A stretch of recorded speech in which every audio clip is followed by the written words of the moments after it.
Hebreos en el capítulo 12. Vamos a tratar de cubrir los versículos del 12 al 17. Hebreos 12, 12 al 17.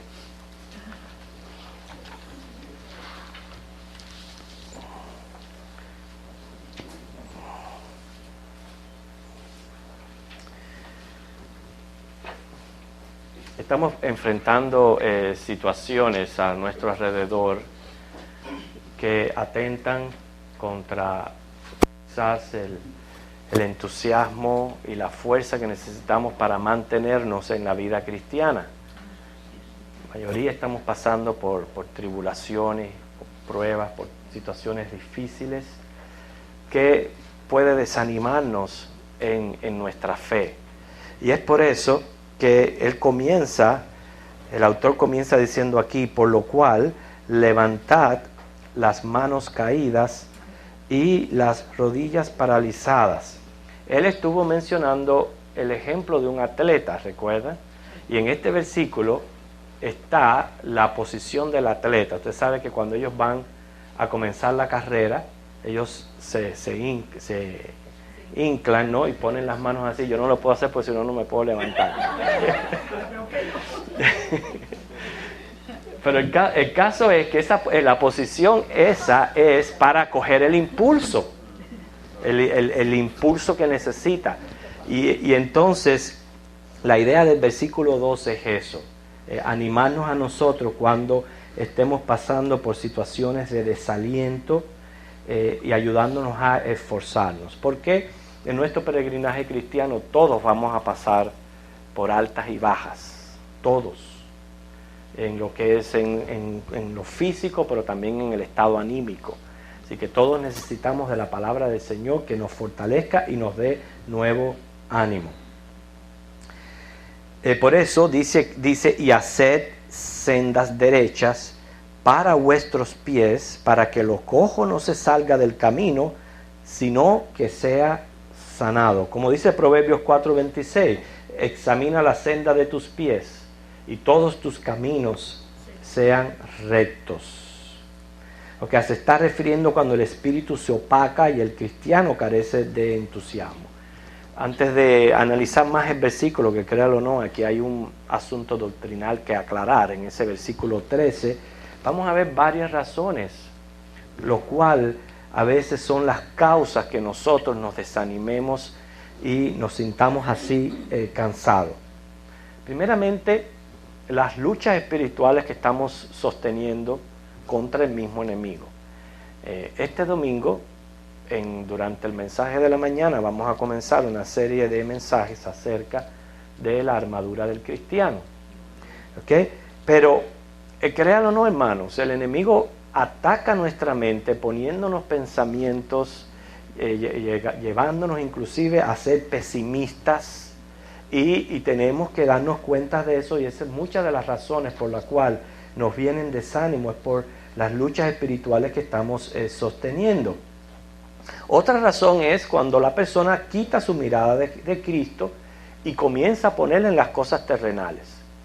Quiere decir que si nosotros mantenemos nuestra mirada en el Señor, en lo que Él tiene para nosotros, en toda esa grandeza que Él tiene preparada para nosotros, y miramos las cosas terrenales en un segundo plano, como el mismo Señor nos dice, busca primeramente el reino de Dios y su justicia, las cosas serán añadidas.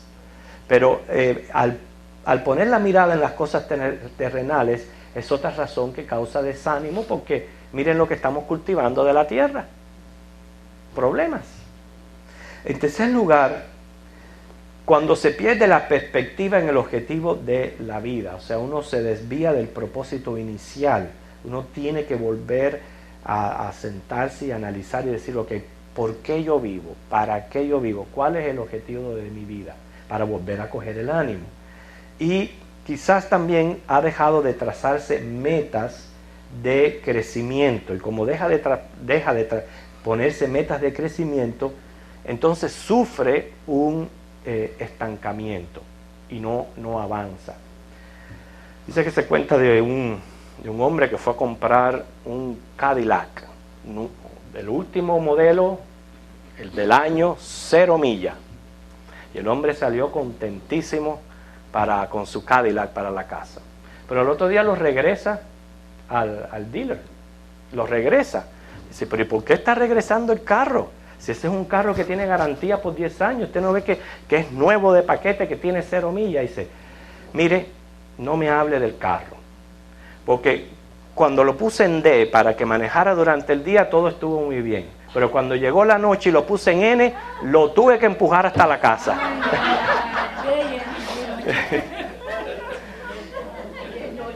El pobre hombre sufrió un estancamiento y no podía avanzar. Y nosotros no podemos permitir eso en la vida cristiana, hermano. ¿Okay? No podemos caer en neutralidad. Uno cae en neutralidad cuando uno ya deja de trazarse metas. ¿Cuáles son sus metas? ¿Qué metas ustedes tienen como cristianos? ¿Puede pensar en algo que usted se ha planeado, ha propuesto delante hacer? Ve, esas son las cosas que necesitamos para coger el ánimo y seguir adelante. ¿Okay? Ahora, hay que aclarar la frase aquí, se salga del camino. Ve como dice, haced sendas derechas para vuestros pies, para que lo cojo no se salga del camino, sino que sea sanado. No podemos quitar de nuestra mente la figura del atleta, que es el que está usando el autor como ejemplo aquí, porque lo que se está refiriendo es cuando, por ejemplo, un atleta sufre una dislocación de músculos o un calambre. ¿Qué pasa? En el momento que tiene el calambre, el atleta quizás se cae, no puede seguir corriendo, tiene que abandonar la carrera y por lo tanto no puede avanzar. El dolor es tan grande que inmediatamente se revuelca y deja de seguir corriendo. ¿Quiere decir esto que dejó de ser atleta? ¿Quiere decir esto que no va a volver a correr en un futuro? Por eso es que hay que aclarar aquí, cuando dice aquí, si no se salga del camino. ¿A qué se está refiriendo ahí? A salirse del camino. Claramente esa frase que ustedes ven, sino que sea sanado, es porque se está refiriendo al atleta, o sea, al momento que él es reincorporado a la carrera.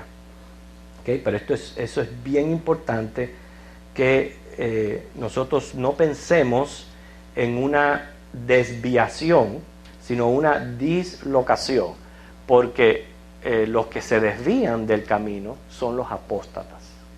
Y más adelante en los versículos vamos a ver el mensaje que Dios le tiene a los que se desvían del camino. Pero entienden la idea aquí, que aquí es una dislocación, algo que nos ocurre en el momento que no nos está permitiendo avanzar. ¿Okay? Quizás necesitamos ser sanados de algo, ¿okay? Para que nosotros reincorporarnos y volver a recobrar el ánimo que necesitamos para avanzar. Ahora aquí cambia completamente el tema, deja la metáfora del atletismo y viene a palabras directas. Fíjense lo que dice el 14. Seguid la paz con todos y la santidad, sin la cual nadie verá al Señor. Si uno va a sacarle interpretaciones a este versículo, es completamente innecesario, porque está bien claro.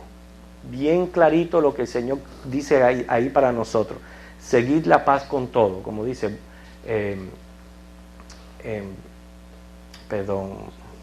buscad la paz y seguidla. Okay, es lo que está tratando de decir ahí acerca de la paz. O sea que el cristiano es llamado a vivir en paz con todos los hombres. ¿Cómo yo puedo vivir en paz con todos los hombres? Evita los líos. Evita las peleas, evita los chismes.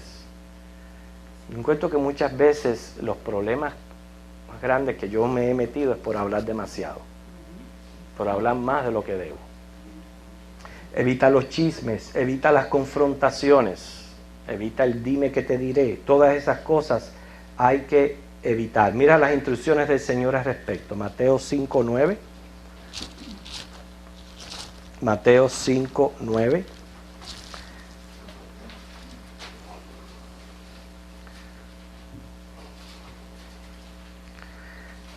Bienaventurados los pacificadores, porque ellos serán llamados hijos de Dios. El Señor nos llama a ser pacificadores. Recuerde que la persona en un momento de un problema, de una pelea, de un lío, de un confrontamiento, la persona que calla es la más fuerte. Porque no es la que usted ve como un perro ladrando, asustando a medio mundo con su boca grande. Esa no es el fuerte. El fuerte es el que calla. ¿Por qué ustedes creen que el fuerte es el que calla? Porque es el que tiene control sobre su temperamento. Tiene más control sobre sí. Y como tiene más control sobre sí, porque sabe, quiere evitar. Y ese en realidad es más fuerte. O sea que el más fuerte no es el que asusta gritando, sino el que calla. Y claramente el Señor nos dijo ahí, bienaventurados los pacificadores. Mire otra cosa que dice Pablo al respecto en Romanos, capítulo 12, versículo 18. Eso fue algo que estudiamos hace tiempo cuando estudiamos este libro de Romanos, pero volvemos a él. Romanos 12, 18.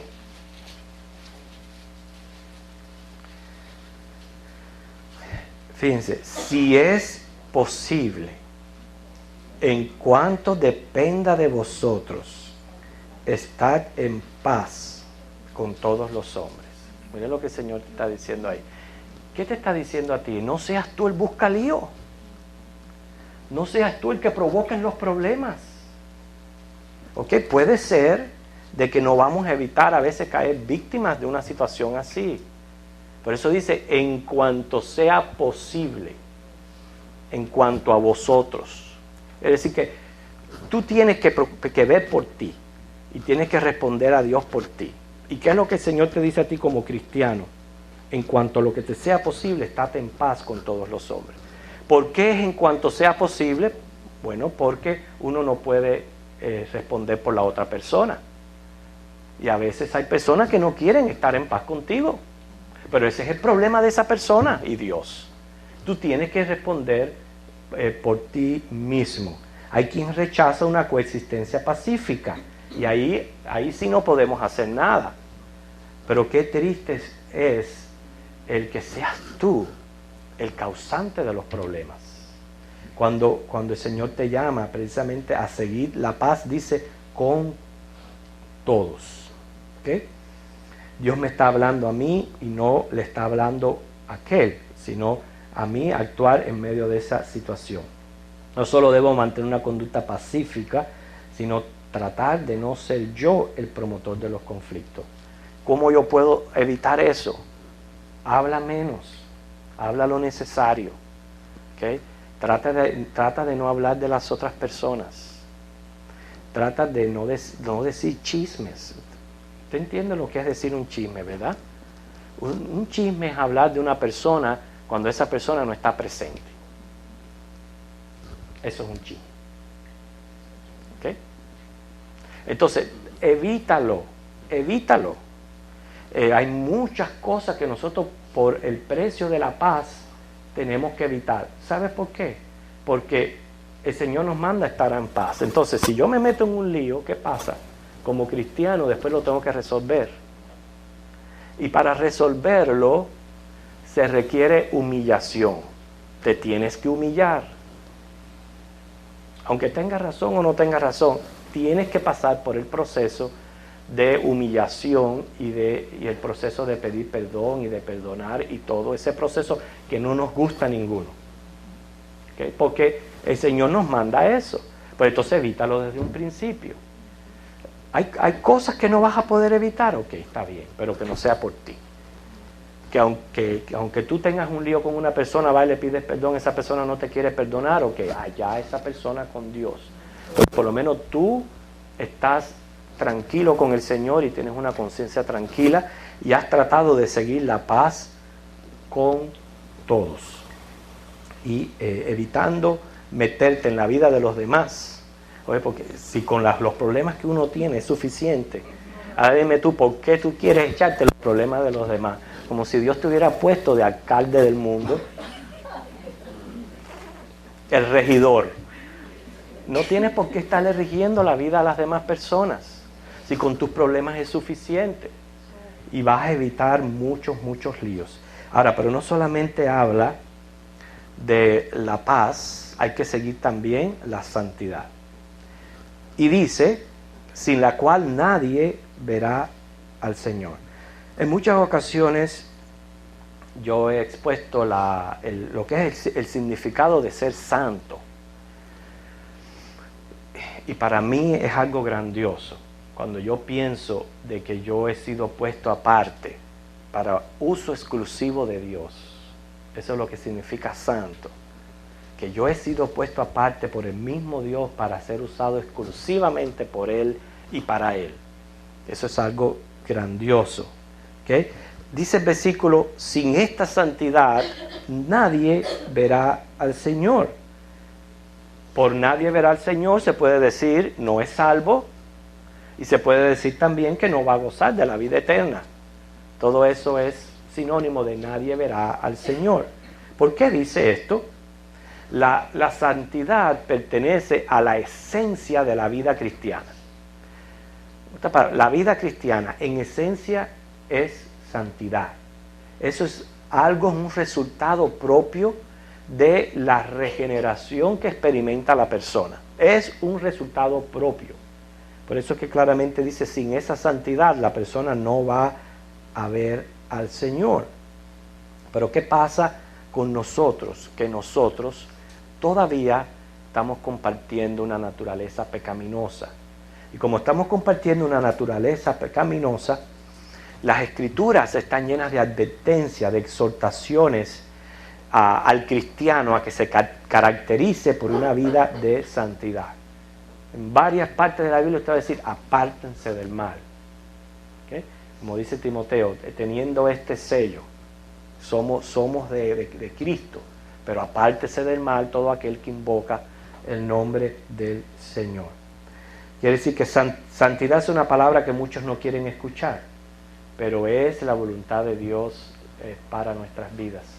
Y es difícil. ¿Se recuerdan que la semana pasada hablábamos de metas cortas, ¿verdad? De tratar de vivir la vida cristiana todos los días, día por día. Que no decir, yo voy a pasar un mes con el Señor de esta manera, no. Todos los días, desde que yo me levanto hasta que yo me acuesto. Quizás en la mañana un tiempo de encomendarme a Dios y de pedir, y después en la noche un tiempo de reflexionar, a ver cómo fue que yo corrí el día. Muchas veces a mitad de camino, ¿qué pasa? Como lo que estaba diciendo ahí, sufrimos un calambre. Caemos, nos dislocamos el músculo. ¿Qué hay que hacer? Hay que sanar, hay que volver a levantarse y terminar la carrera del día. Y así ir día por día, pero viviendo en santidad de vida. ¿Okay? Por eso dice los versículos 15 al 17, y ahora sí tiene aquí un mensaje a los apóstatas. Pero antes de seguir, ¿entendieron bien la diferencia entre el versículo 13 y estos versículos que ahora vamos a ver, donde dice, mirad bien, no sea que alguno deje de alcanzar la gracia de Dios? No le están hablando a las mismas personas. ¿Ok? Y ahora después vamos a ver el por qué no le habla a las mismas personas. Si le estuviera hablando a las mismas personas, ahí donde muchos se apoyan para decir que el cristiano tiene que perseverar por sí mismo porque si no pierde la salvación. Y no es así. El versículo 13 está hablando de una dislocación de músculo, no una desviación del camino.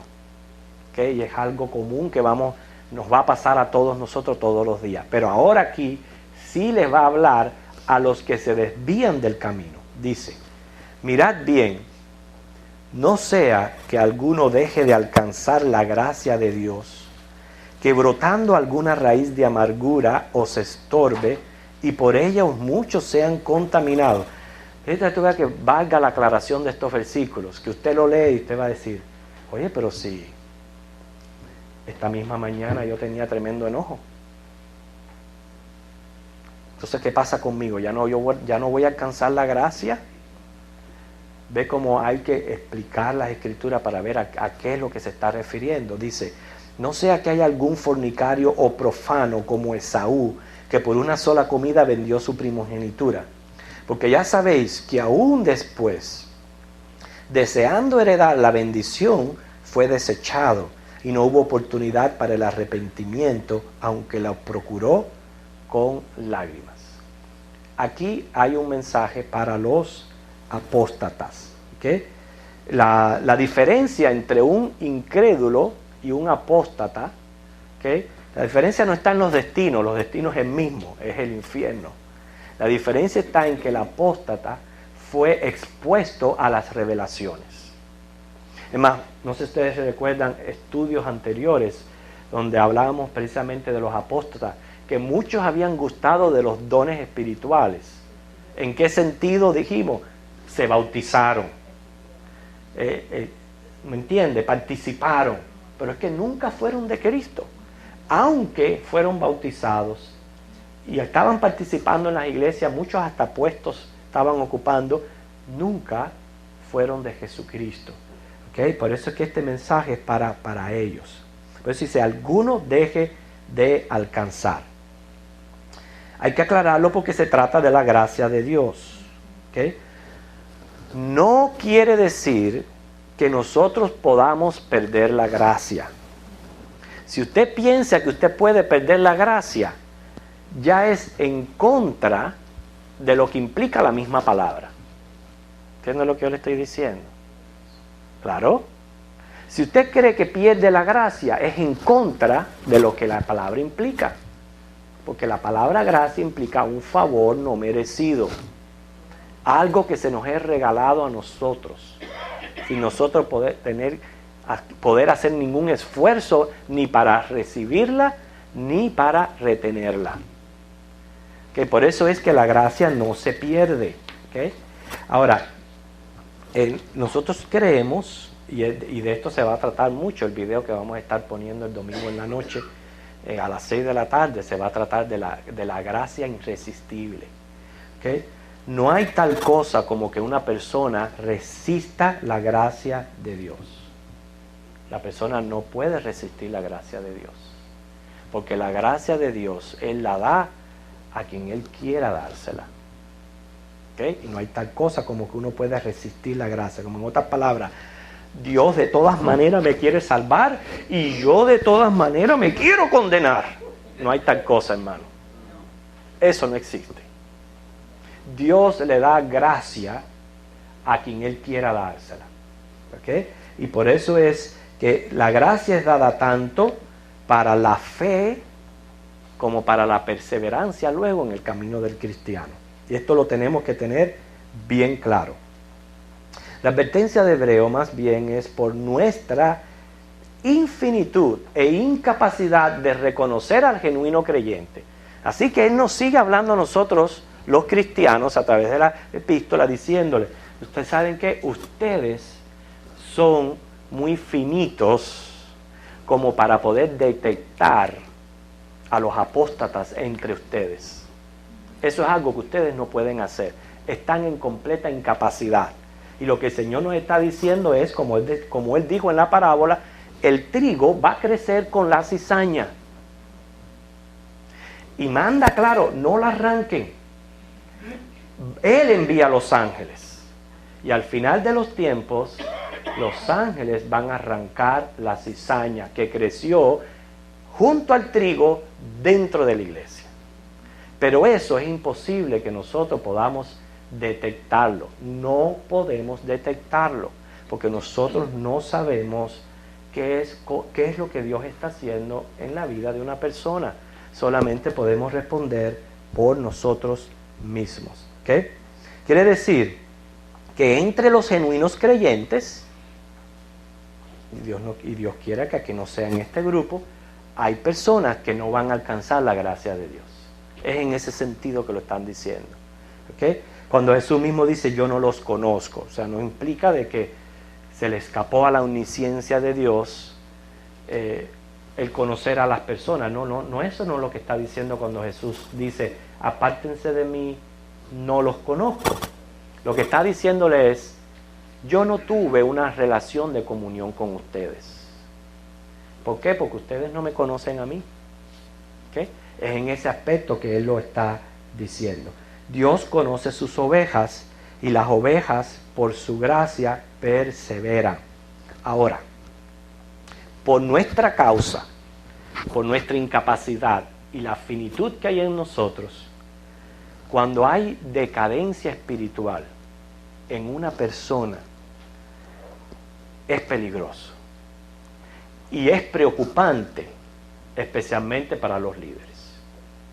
O sea, ya que va a haber apostasía en medio de la iglesia, y nosotros no vamos a hacer excepción, ya que hay apostasía en medio de la iglesia, cuando usted ve que una persona comienza a decaer espiritualmente, fíjense, no que ya usted vaya y con un cuño le ponga por atrás y le diga apóstata, no es lo que estamos diciendo. Es simplemente ya es preocupante, porque como el apóstata sí está gozando de las revelaciones y a veces hasta del don espiritual, y de buenas a primeras hace así y se aparta, entonces claro, es bien preocupante cuando usted ve que una persona deja de congregarse y comienza en su vida espiritual a decaer, porque por esencia el cristiano es para que siga la paz y siga la santidad y crezca, no que mengue. Sí se está reconociendo precisamente para que no nos desalentemos nosotros, que van a haber momentos de caídas, de desánimo, de que no me voy a sentir 100%, eso es normal. Pero de sentir 100% a de buenas a primeras llegar a cero es algo preocupante. Y por eso él está explicando de esta manera. ¿Okay? Cuando dice aquí raíces de amargura, en otras partes de la Biblia la palabra del Señor dice que sí, que guardemos el corazón, que no guardemos amargura, pero ahí se está refiriendo dentro de lo que le está hablando a los apóstatas. Es a lo que siente el apóstata en su corazón, que casi siempre se enoja con Dios. Y se enoja con Dios y no quiere saber de Dios. Y muchas veces eso es lo que hace que se vaya y ya no quiera saber más del Señor. Y también la parte fornicación, cuando dice ahí, ve, no sea que haya algún fornicario. Fornicario, ustedes saben que en más de una parte de las Escrituras se refiere más bien a la idolatría. ¿Okay? O sea, no solamente se entiende a las relaciones sexuales ilícitas, sino a la fornicación espiritual, siempre aludiendo a la idolatría. Hay veces que los apóstatas se van vamos a decir, a negar a Dios, a enojarse con Dios. Hay otros que lo que hacen es ir y abrazan otras religiones, que son paganas. Yo los conozco por nombre, estuvieron sentados entre nosotros, y hoy día están en religiones paganas, fornicarios. Es ahí a lo que se está refiriendo, ¿ves? A la fornicación espiritual. Se menciona el ejemplo de Esaú como una persona profana, porque en el registro del Antiguo Testamento Esaú le hace la vida imposible a sus padres. Una de las cosas que él hizo fue casarse con 2 hijas de heteos, no una, pero 2 hijas de heteo, en yugo desigual. Él lo hizo. Esaú se caracterizó por ser una persona viciosa, que iba detrás de las pasiones. Ustedes saben cuando él, por un plato de frijoles, vendió la primogenitura. Mira, ni a mí, ni aunque sea el día domingo, cuando uno sale de la iglesia, me presentan un plato de lentejas o de frijoles y yo todavía no vendo la primogenitura. Pero Esaú la vendió así nomás. ¿Por qué? Porque no le daba valor. ¿okay? Era una vida indisciplinada, grosera, sin sentido, ¿okay? Sin frenos. Por eso es que le llama profano. Un profano es alguien que tiene falta de cualquier sentido de valor espiritual. Esa es una persona profana. En el caso de él estaba dedicado completamente ¿qué? A la caza, a la pesca. Eso era lo que le preocupaba a él. No tenía intereses por las cosas espirituales. O sea, lo de él era satisfacer su necesidad del momento. Y eso él lo comprobó cuando vendió la primogenitura. No le dio valor ninguna. Un hombre profano, falta de valores espirituales. Y por eso voy a leer lo que tengo aquí porque ya se está yendo el tiempo, para ya terminar la idea del 17. Como él fue un hombre de falta de valores, lo llevaba a dejarse conducir por los impulsos. ¿Okay? Lo que estoy sintiendo en este momento, eso es lo que hago. ¿Okay? Y ustedes saben que eso no puede ser así, hermanos. Eso no puede ser así. Luego, cuando sufría la consecuencia, entonces sí se arrepentía. Pero ya era demasiado tarde. Y por eso dice ahí, no hubo oportunidad para el arrepentimiento. Cuando está hablando ahí, no hubo oportunidad para el arrepentimiento, a quien se está refiriendo es a Esaú. O sea, no es que Dios rechace a alguien que venga arrepentido, sino que Dios sabe que el apóstata, por raíces de amargura, por ser fornicario, por ser profano, no va a venir al arrepentimiento porque a él le faltan los valores espirituales. O sea, él mismo no va a proceder al arrepentimiento. Y si se arrepiente porque sufrió una consecuencia, pero no se está arrepintiendo genuinamente como lo que Dios pide. Quiere decir, lo aplicativo de esto es que después de una apostasía no va a haber oportunidad para un segundo arrepentimiento. Porque recuerden, quien produce este arrepentimiento es Dios en nosotros. Nosotros no podemos producir este arrepentimiento por nosotros mismos. Y ese arrepentimiento se produce una vez en nuestra vida. Somos regenerados, tenemos vida y con vida nos arrepentimos. Por eso que el apóstata que sigue muerto en sus delitos y pecados, aunque haya sido expuesto a las revelaciones de la palabra, no puede venir al arrepentimiento. ¿Okay? Así que, hermano, no nos asombre la apostasía como algo extraño, porque la palabra dice que muchos apostatarán y nuestra congregación no es la excepción.